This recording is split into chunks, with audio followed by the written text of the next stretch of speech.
Minecraft केव एक ऐसी खतरनाक जगह जहाँ पे हर कोई जाने से डरता है, क्योंकि यहाँ पे कभी भी और कहीं से भी हम पे अटैक हो सकता है। लेकिन क्या हो जब हमारा पूरा वर्ल्ड ही केव हो और हर तरफ सिर्फ मॉब्स ही मॉब्स हो और हमें ऐसे वर्ल्ड में सरवाइव करना है 100 डेज, वो भी हार्डकोर में। तो क्या मैं ये 100 डेज सरवाइव कर पाऊँगा, वो भी इस केव ओनली वर्ल्ड में? जानने के लिए वीडियो को एंड तक ज़रूर देखना। तो बिना किसी देरी के वीडियो को स्टार्ट करते हैं।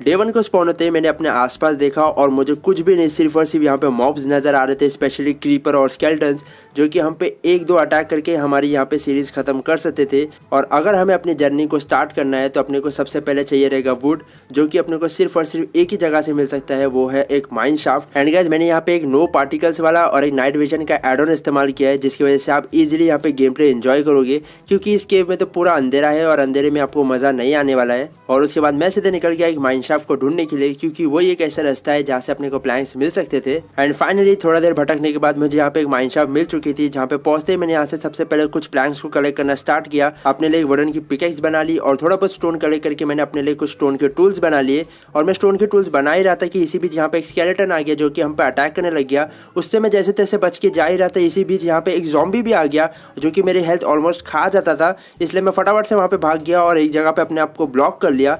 और थोड़ा देर वेट करने के बाद जैसे ही वो लोग डिस्पॉन हुए, मैं फिर से चले गया अपने एरिया पे। एंड वहाँ पे जाके मैंने जितने भी बाकी के टूल्स थे, जैसे कि पिक एक्स और एक्स, मैंने उन सबको क्राफ्ट कर लिया। उसके बाद मैं यहाँ से प्लैंक्स और फेंस कलेक्ट करने लग गया, जो कि अपने को आगे चल के काफ़ी ज़्यादा काम आएगा, क्योंकि इस केव में जरा भी ट्री नहीं होता, 0.1% भी चांस नहीं होता कि कोई ट्री स्पॉन हो जाए। और इसी बीच हमारे प्यारे क्रीपर भैया आ गए और इस वर्ल्ड का हमें पहला धमाका भी देखने को मिल गया। नाइस। थोड़ा आगे बढ़ते मुझे यहाँ पे मिल चुका था एक केव स्पाइडर का स्पॉनर, जहाँ पे काफ़ी सारे स्ट्रिंग्स थे, जो कि अपने को स्पेशली बेड बनाते टाइम पे काफ़ी ज़्यादा काम आएगा। इसलिए मैंने यहाँ से जितने भी स्ट्रिंग्स थे मैंने उन सबको कलेक्ट कर लिया। आगे मुझे काफ़ी सारा आयरन दिखा, जिसे मैं कलेक्ट कर ही रहा था कि इसी बीच मेरे ऊपर काफ़ी सारे ग्रेवल गिर गए, जिसकी वजह से सफोकेट होकर मैं मरने ही वाला था, बट जैसे तैसे करके मैं बच गया। Are you comedy me? वरना हमारी हार्डकोर की सीरीज आज के पहले दिन में ही खत्म हो जाती थी। आगे बढ़ते मुझे यहाँ पे काफ़ी सारा आयरन दिखा, जिसे मैंने फटाफट से कलेक्ट कर लिया, क्योंकि अभी अपना सबसे पहला गोल होना चाहिए आयरन का आर्मर, वरना ये सारे मॉब्स हमें मिलके मार देंगे। इसलिए मैंने जितने भी फटाफट से यहाँ पे आयरन थे वो कलेक्ट कर लिए, कुछ मॉब्स को भी मार दिया। थोड़ी देर तक माइनिंग करके मैंने काफ़ी सारा आयरन कलेक्ट कर लिया और उन्हें स्मेल्ट करके मैंने फटाफट से अपने लिए एक फुल्ली आयरन का आर्मर, साथ ही कुछ आयरन के टूल्स और एक शील्ड बना लिया। एंड इसी के साथ अब अपने पास एक फुल्ली आयरन का आर्मर भी आ चुका था। आगे मुझे यहाँ पे एक चेस्ट मिली, जिसके अंदर से गाइस लिटरली मुझे मिल चुके थे टोटल 5 डायमंड। साथ ही मुझे यहाँ पे कुछ लैपिस लजुली मिले, कुछ मेलन की सीड्स मिले और एक नेम टैग मिला। और मैं आगे बढ़ ही रहा था, यहाँ पे मुझे कुछ और डायमंड मिल गए गाइस। यहाँ पे लिटरली मुझे मिल चुके थे टोटल 8 डायमंड। एक ही बार में मुझे टोटल 8 डायमंड मिल चुके थे, जिसे मैंने फटाफट से कलेक्ट कर लिया। हमारे मतलब आपको मत सिखा। थोड़ा और आगे बढ़ते मुझे यहाँ पे गाइस कुछ और डायमंड्स मिल चुके थे, जिसे मैंने फटाफट से कलेक्ट कर लिया और अपने माइन शाफ्ट से बाहर आ गया।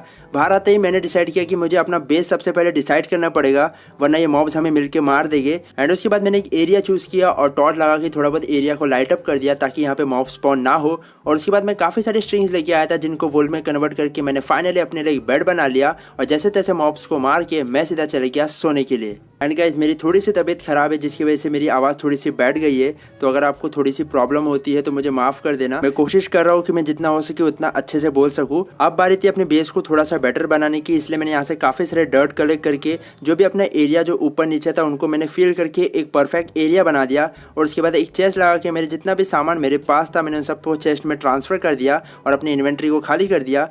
और अब बारी थी अपने एरिया को थोड़ा सा सिक्योर बनाने की, इसलिए मैंने यहाँ पे काफ़ी सारे वॉल बना लिए और अपने एरिया के आजू बाजू लगा दिया। बट इसी बीच यहाँ पे मॉब्स मुझे काफ़ी ज़्यादा परेशान कर रहे थे, मैंने जैसे तैसे उनको निपटा दिया। एंड फाइनली अपने लिए एक वॉल प्रिपेयर कर लिया।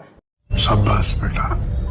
एंड इस वॉल के आर पार अपने कोई भी मॉब्स हमें परेशान नहीं करेगी, यानी कि इस वॉल के अंदर अभी हम एक टोटली सिक्योर है। अभी मुझे बनाना था एक फार्म, जहाँ पे लकीली मुझे एक ज़ॉम्बी ने दे दिया था पोटैटो, लेकिन उसके लिए मेरे पास पानी नहीं था और मैं पानी लेने जा ही रहा था। यहाँ पे मुझे दिख गए टोटल 3 ज़ॉम्बी विलेजर, जिसे मैं जैसे तैसे करके अपने बेस पे ला रहा था, ताकि हम उन्हें क्योर करके विलेजर बना सके। बट उसी के साथ में इसके काफ़ी सारे बाराती फ्रेंड्स भी आ रहे थे।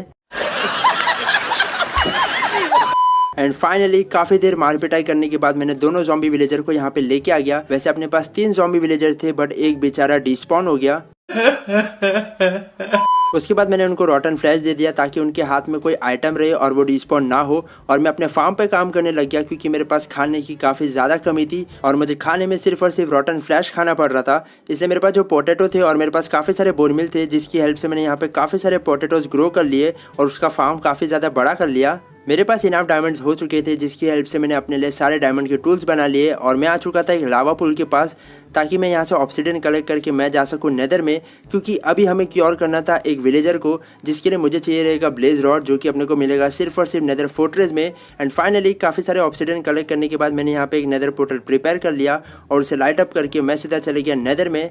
नेदर में पहुंचने के बाद गाइस लकीली मैं स्पॉन हो चुका था एक क्रिम्सन बायोम में, यानी कि अब अपने पास कभी भी लॉक्स की तो कमी नहीं होने वाली थी। उसके बाद मैं यहाँ पे हॉगलिन्स को मार के उनसे थोड़ा बहुत खाना कलेक्ट करने लग गया ताकि हम कुछ साफ सुथरा भी खाना खा सके। एंड आगे जाके यहाँ पे मुझे काफ़ी सारे ब्लैकस्टोन दिखे जिसे मैंने फटाफट से कलेक्ट कर लिया और अपने लिए एक फर्नेस बना लिया जिसमें मैंने अपना सारा खाना कुक होने के लिए रख दिया। कुछ पूछा मैंने कुछ। एंड थोड़ा आगे बढ़ते मुझे यहाँ पे मिल चुकी थी एक सोल सैंड वाली बायोम जहाँ पे काफ़ी सारे बोन के ब्लॉक्स थे जिसकी हेल्प से हम इजीली फार्मिंग कर सकते थे। मैंने फटाफट से वहाँ पे चले गया एंड वहाँ पे जितने भी बोन के ब्लॉक्स थे मैंने उन सबको कलेक्ट कर लिया। एंड मैं जस्ट बोन ब्लॉक कलेक्ट कर ही रहा था कि इसी बीच मैंने पीछे देखा यहाँ पे एक नेदर फोर्ट्रेस है। मैं फटाफट से नेदर फोर्ट्रेस के अंदर चले गया एंड यहाँ पे जितने भी ब्लेज थे मैंने उनको मार के फटाफट से यहाँ पे जितने भी ब्लेज रॉड्स मैं कलेक्ट कर सकता था मैंने उन सबको कलेक्ट कर लिया। एंड एक बार में तो यहाँ पे टोटल 3 ब्लेज आ चुके थे और अपने पास कोई भी पोशन नहीं था, बट आपका भाई प्रो है जिसने टाइमिंग के हिसाब से फटाफट यहाँ पे जितने भी ब्लेज थे उनको मार दिया। आगे मुझे यहाँ पे एक नेदर वॉर्ड वाला रूम मिला जहाँ से मैंने काफ़ी सारे नेदर वॉर्ड्स कलेक्ट कर लिए। आगे मुझे यहाँ पे एक चेस्ट मिली जिसमें हमेशा की तरह मुझे कूड़ा ही मिला।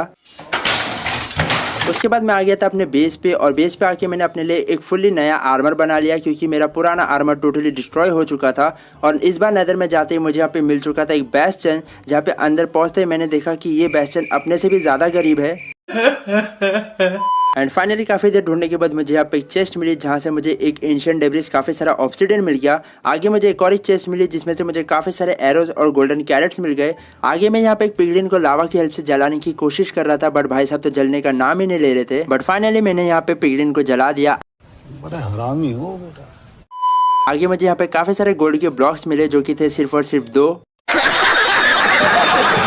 एंड आगे भी मुझे यहाँ पे काफ़ी सारी चेस्ट मिली जिसके अंदर से मुझे काफ़ी अच्छी लूट मिली। मैंने उन सबको कलेक्ट कर लिया और मैं सीधा निकल गया अपने बेस के लिए। उसके बाद मैं सीधा निकल गया कुछ शुगर केन्स ढूंढने के लिए जो कि अपने को आगे चल के इंचैंटमेंट में तो काम आएगा ही, बट अभी के लिए अपने को वीकनेस का पोशन बनाते टाइम पे भी काफ़ी ज़्यादा काम आएगा। एंड फाइनली काफ़ी देर ढूंढने के बाद मुझे यहाँ पे टोटल 2 शुगर केन्स दिखे जिसे मैंने फटाफट से कलेक्ट कर लिया और अपने बेस पे आके उसे वापस से रिप्लांट कर दिया ताकि अपने को और भी ज़्यादा शुगर केन्स यहाँ से मिल सके। उसके बाद मैंने फटाफट से अपने लिए ब्रूइंग स्टैंड बना लिया। फिर मुझे याद आया कि इसके लिए अपने को चाहिए रहेगा बॉटल जो कि इस वर्ल्ड में तो अपने को नहीं मिलने वाला, इसलिए मैं सीधा निकल गया नेदर में थोड़ी बहुत पिगलिन्स के साथ ट्रेड करने के लिए जो कि अपने को वाटर बॉटल दे सकते हैं। एंड फाइनली इनसे ट्रेड करने के बाद इन्होंने मुझे एक वाटर बॉटल दी और एक फायर रेजिस्टेंस वाली बॉटल दी। एंड इसी बीच मैंने देखा यहाँ पे एक ज़ॉम्बी के पास है एक कैरेट जिसकी हेल्प से हम इजीली अनलिमिटेड कैरेट बना सकते थे। मैंने फटाफट से यहाँ पे जितने भी क्रीपर्स थे ज़ॉम्बी थे उन सबको मार दिया और लकीली ज़ॉम्बी ने जो है कैरेट ड्रॉप कर भी दिया था। एंड उसके बाद मैंने अपना फार्म बनाना स्टार्ट कर दिया।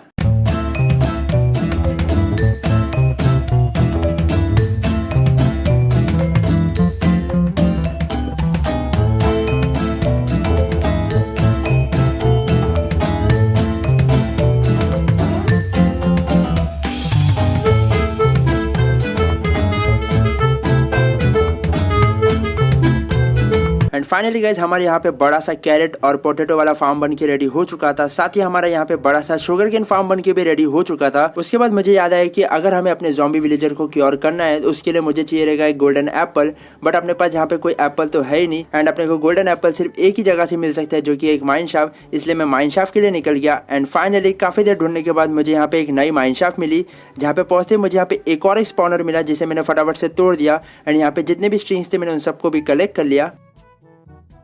आगे हमें यहाँ पे क्रीपर का फुसकी धमाका देखने को मिला। Once more! Once more! Once more!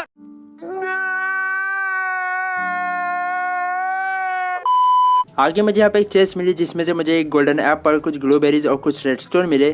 थोड़ा आगे बढ़ते मुझे यहाँ पे एक और एक चेस्ट मिली जिसमें से मुझे एक और एक गोल्डन एप्पल और कुछ पंपकिन के सीड्स मिले। थोड़ा आगे बढ़ते एक और एक चेस्ट मिली जिसमें से मुझे कुछ ब्रेड्स मिले, कुछ मेलन के सीड्स मिल गए। अरे बस कर भाई, अब पागल करके पीछे छोड़ दे।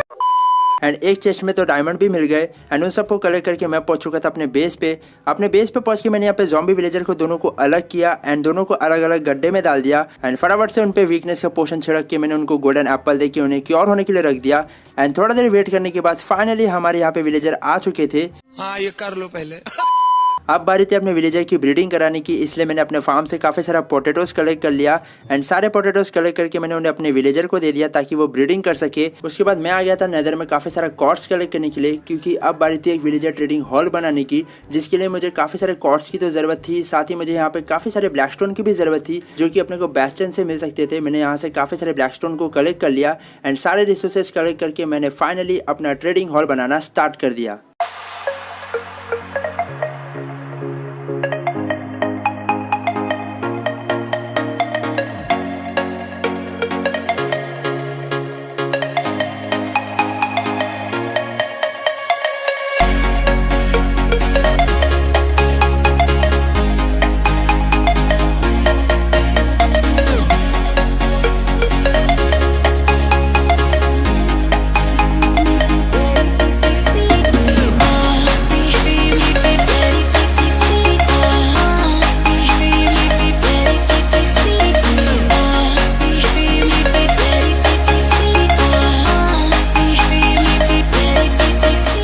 एंड फाइनली गाइस हमारा विलेजर ट्रेडिंग हॉल बन के रेडी हो चुका था, जहाँ पे बहुत सारे तो नहीं, कुछ विलेजर्स हमारे पास थे जिनके पास काफ़ी अच्छे अच्छे जॉब थे। मेरे पास कुछ आर्मरर थे, एक कंपोस्टर वाला यानी कि एक फार्मर था, एक फ्लेचर था। यहाँ पे मैंने कुछ स्पेस छोड़ दिया था जो कि होगा अपने लेफ्टन वाले भैया के लिए। एंड इनको देखो भाई साहब। उसके बाद मैंने अपने कैरेट, पोटैटो और अपने शुगर केन फार्म को अपने वॉल के बाहर शिफ्ट कर दिया, क्योंकि अभी हम बनाने वाले थे एक प्यारा और खूबसूरत सा हाउस, और ये फार्म अपने हाउस की जो है लुक खराब कर सकता था। उसके बाद मैं आ गया था नेदर में। नेदर में मैंने कई दिन स्पेंड करके काफ़ी सारे रिसोर्सेज कलेक्ट करे, क्योंकि ये घर अपना बहुत ज्यादा बड़ा होने वाला था और इसके लिए मुझे काफी सारे लॉक्स की जरूरत थी। इसलिए मैंने कई दिन स्पेंड करके काफी सारे लॉक्स कलेक्ट करे, और उसके साथ ही मुझे यहाँ पे काफी सारे कॉर्ड्स की भी जरूरत थी। इसलिए मैंने कई दिन स्पेंड करके काफी सारे कॉर्ड्स भी कलेक्ट करे। अपने हाउस को बनाने के लिए मुझे कुछ ओक के प्लैंक्स की भी जरूरत थी जो कि अपने को ओक के ट्री से मिल सकता था, बट अपने पास कोई भी यहाँ पे ओक का ट्री नहीं था। अब अपने पास सिर्फ एक ही ऑप्शन था जो कि था एक माइन शाफ्ट, एंड इसलिए मैं आ गया सीधा एक नई माइन शाफ्ट में। एंड वहां से मैंने सारे प्लैंक्स को कलेक्ट कर लिया। Down and got up again. In a corner, you're surrounded, no defenders. Whoa, you've hid your fury and kept it in, but it's time now you ignite and turn to embers. Like a phoenix, you burst in a fire, burn a thirst and desire. You transform right up in a flash. You spread your wings to rise from the ashes. Phoenix, you burst in a fire, burn a thirst and desire. You transform right up in a flash. You spread your wings to rise from the ashes.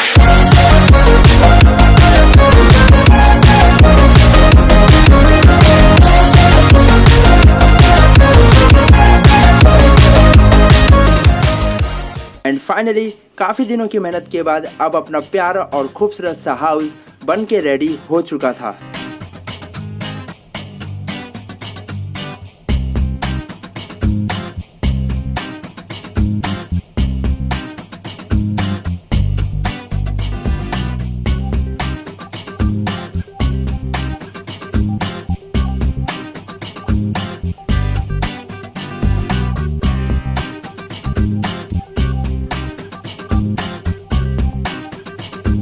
And guys आप लोगों को ये घर कैसा लगा मुझे comment में ज़रूर बताना, और अपने इस घर की शान बढ़ाने के लिए यहाँ पे एक सस्ता सा वाटरफॉल भी है। बाद में आ गया था अपने फार्म पे। मैं अपने फार्म पे काम करने लग गया। मेरे कैरेट्स यहाँ पे ग्रो हो चुके थे। जितने भी कैरेट्स और पोटैटो ग्रो हुए उनको मैंने फटाफट से कलेक्ट कर लिया एंड उन्हें वापस से रिप्लांट भी कर दिया। एंड इसी बीच यहाँ पे आ चुके थे ट्रेडर भैया जो कि अपने को 5 एमराल्ड के बदले स्प्रूस की सैपलिंग दे रहे थे।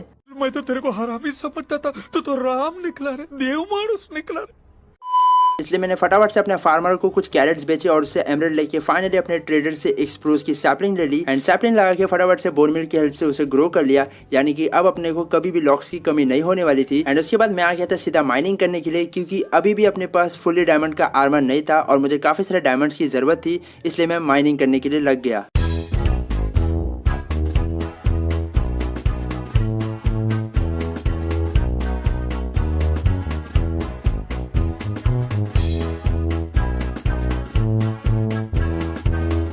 एंड इतने दिनों की माइनिंग करने के बाद टोटल 28 डायमंड्स के साथ मैं पहुंच चुका था अपने घर पे। अपने घर पे पहुंच के मैंने फटाफट से अपने लिए एक फुल्ली डायमंड का आर्मर, साथ ही अपने लिए एक नई डायमंड की पिकेक्स बना ली और अपने आयरन को भी स्मेल्ट करने के लिए रख दिया। एंड इसी के साथ अब अपने पास एक फुल्ली डायमंड का आर्मर भी आ चुका था। मेरे पास अभी थोड़े डायमंड बच चुके थे, उसकी हेल्प से मैंने अपने लिए एक एन्चेंटमेंट टेबल बना लिया और उसे ऊपर वाले कमरे में जाके सेटअप कर दिया। बट अभी इसे फुल्ली मैक्स करने के लिए मुझे काफी सारे बुक शेल्फ की जरूरत थी, इसलिए मैं आ गया था नेदर में एंडरमैन को मार के एंडर पर्ल्स कलेक्ट करने के लिए, क्योंकि अभी हम जाने वाले थे स्ट्रॉन्ग होल्ड और वहां से लाइब्रेरी से हम काफी सारे बुक्स कलेक्ट करके लाने वाले थे। एंड कई दिनों की कुटाई के बाद टोटल 14 एंडर पर्ल्स के साथ मैं पहुंच चुका था अपने घर पे। अपने घर पे पहुंच के मैंने फटाफट से अपने लिए 14 आई ऑफ एंडर बना लिए और मैं सीधे निकल गया एक स्ट्रॉन्ग होल्ड की तलाश में। एंड फाइनली मुझे यहाँ पे मिल चुका था स्ट्रॉन्ग होल्ड। स्ट्रॉन्ग होल्ड में पहुंचते मैंने स्ट्रॉन्ग होल्ड को एक्सप्लोर करना स्टार्ट कर दिया। एंड स्टार्टिंग में मुझे यहाँ पे मिल चुकी थी एक चेस्ट जिसमें से मुझे गोल्डन एप्पल मिला। आगे मुझे यहाँ पे एक और एक चेस्ट मिली जिसमें से मुझे एक एंडर पर्ल और कुछ आयरन मिले। एंड फाइनली मुझे यहाँ पे एक लाइब्रेरी मिल चुकी थी जिसकी चेस्ट के अंदर कुछ भी ऐसा खास नहीं था, सिर्फ बुक और पेपर था। उसके बाद मैंने यहाँ पे सारे बुक शेल्फ को तोड़ के इनसे बुक कलेक्ट कर लिए। ये अपने को एन्चेंटमेंट टेबल सेटअप करने तो काम आएगा ही, साथ ही हम इनसे लाइब्रेरियन से ट्रेड करके एमराल्ड भी ले सकते थे। एंड मैं एंड पोर्टल ढूंढने जा ही रहा था कि इसी बीच मुझे यहाँ पे कुछ डायमंड दिख गए जिसे मैंने फटाफट से कलेक्ट कर लिया। यहाँ से मुझे करीब अराउंड टोटल 5 डायमंड मिल चुके थे। एंड मैं इन सबको कलेक्ट कर ही रहा था कि मैं पहुंच चुका था एक केव में जहाँ पे आगे भी मुझे कुछ डायमंड्स मिल गए थे जिसे भी मैंने फटाफट से कलेक्ट कर लिया। एंड फाइनली मुझे यहाँ पे मिल चुका था एंड पोर्टल जहाँ पे पहुंचते ही सिल्वर फिश हम पे अटैक करने लग गए। मैंने फटाफट से उन्हें मारा, उनका स्पॉनर तोड़ दिया एंड आई ऑफ एंडर लगा के फटाफट से यहाँ पे एंड पोर्टल को एक्टिवेट कर दिया। क्योंकि हमारा स्ट्रॉन्ग होल्ड का ज़्यादा दूर था इसलिए मैंने यहाँ पे एक नेदर पोर्टल सेटअप कर दिया जिसे मैंने अपने घर वाले नेदर पोर्टल से कनेक्ट कर दिया ताकि हम इजीली एंड में आ सके। एंड उसके बाद घर पे पहुंच के जितने भी बुक्स में लेके आया था उसकी हेल्प से मैंने अपने एन्चेंटमेंट टेबल के लिए बुक शेल्फ बना लिए और उसे ऊपर वाले कमरे में जाके अपने एन्चेंटमेंट टेबल के पास उसे सेटअप कर दिया। सिंस मेरे पास इनाफ एक्सपीरियंस थी इसलिए मैंने अपनी एन्चेंटिंग स्टार्ट कर दी। मैंने सबसे पहले अपने स्वॉर्ड को एन्चेंट किया और यहाँ पे गाइज मुझे मिल चुका था लूटिंग 3 के साथ शार्पनेस 4। उसके बाद मैंने अपने पिकैक्स को भी एन्चेंट किया और यहाँ पे गाइज मुझे फिर से मैक्स एन्चेंटमेंट मिली जो कि थी फॉर्चून 3 के साथ एफिशिएंसी 4 और अपनी एक्स और अपने शॉवल पे भी मुझे ठीक ठाक वाली एन्चेंटमेंट मिल चुकी थी। उसके बाद मैंने अपने बूट को एन्चेंट किया, वहाँ पे मुझे प्रोटेक्शन 3 मिली और अपने हेलमेट पे मुझे प्रोटेक्शन 4 मिला। उसके बाद मैं आ गया था नेदर में कॉर्ड्स कलेक्ट करके एक्सपीस बढ़ाने के लिए, क्योंकि मेरी अभी काफी सारी चीजों में एन्चेंटमेंट बाकी था इसलिए मैंने काफी देर तक काफी सारा कॉर्ड्स कलेक्ट करके इनाफ एक्सपीस कलेक्ट कर ली। और उसके बाद मैंने अपने लेगिंग्स और अपने चेस्ट प्लेट को एन्चेंट कर दिया जहाँ पे मुझे ठीक ठाक एन्चेंटमेंट मिल चुकी थी। उसके बाद मैंने अपने बो को भी एन्चेंट किया और यहाँ पे भी गाइज मुझे काफी अच्छी एन्चेंटमेंट मिली। एंड उसके बाद मैं आ गया था अपने ट्रेडिंग हॉल में एंड मैंने अपने सारे विलेजर को लाइब्रेरियन बना दिया था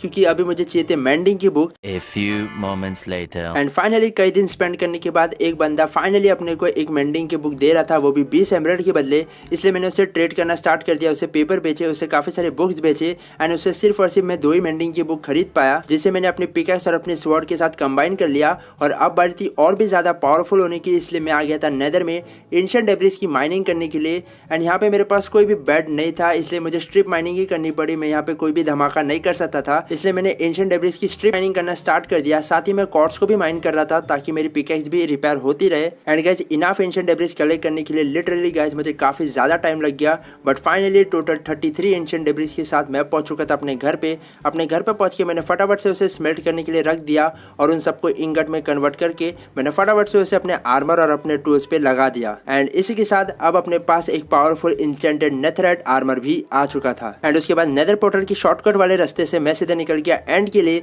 क्योंकि अब बारी थी एंडर ड्रैगन को हराने की। एंड एंड में पहुंच के मैंने एंडर ड्रैगन को दबोचना स्टार्ट कर दिया।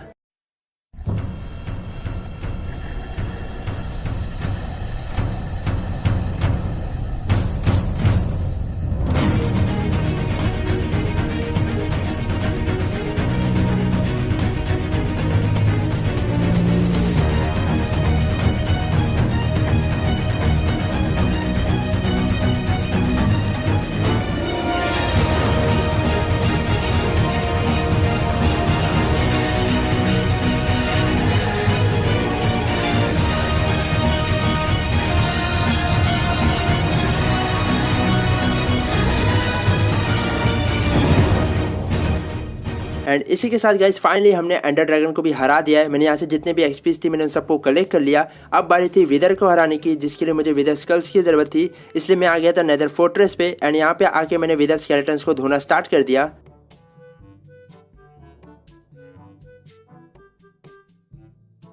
एंड टोटल 3 विदर स्कल्स कलेक्ट करने के बाद मैं पहुंच चुका था एंड में पहुंच के मैंने यहाँ पे छोटा सा एक विदर किलिंग चैम्बर बनाना स्टार्ट कर दिया। एंड फटाफट से यहाँ पे मैंने विदर को स्पॉन भी कर दिया। एंड विदर को स्पॉन करते ही मैंने अपने पावरफुल नेथराइट वाली स्वॉर्ड से उसे कुछ मिनटों में ही खत्म कर दिया। एंड विदर को हराने के बाद मैंने यहाँ से नेदर स्टार को कलेक्ट कर लिया और मैं पहुंच चुका था अपने घर पे। पहुंच के मैंने अपने लाइब्रेरियन से कुछ ग्रास ट्रेड कर लिए और उसकी हेल्प से एक बीकन बना लिया। और जितने भी मेरे पास रिसोर्सेज थे उसकी हेल्प से मैंने यहाँ पे एक छोटा सा बीकन बना लिया, जो कि पहले एक्टिवेट नहीं हो रहा था, बट फाइनली थोड़ा बहुत एरिया क्लीन करने के बाद हमारा बीकन एक्टिवेट हो चुका था। सो इसी के साथ गाइज फाइनली हमने सर्वाइव कर लिया है टोटल 100 डेज, वो भी इस केव ओनली वर्ल्ड में। सो उम्मीद करते हैं आज की वीडियो आपको पसंद आई होगी। पसंद आए हो तो इसे लाइक कीजिए, शेयर कीजिए। चैनल पे नए आए हो तो चैनल को सब्सक्राइब कर देना। इंस्टाग्राम पर फॉलो नहीं किया तो कर लेना, लिंक आपको डिस्क्रिप्शन में मिल जाएगी। इस वीडियो पे गाइज मैं एम करता हूँ 1500 लाइक्स का। उम्मीद है आप इसे जल्द से जल्द कंप्लीट कर दोगे। सो मिलते हैं गाइज अगली वीडियो में। Till then good bye.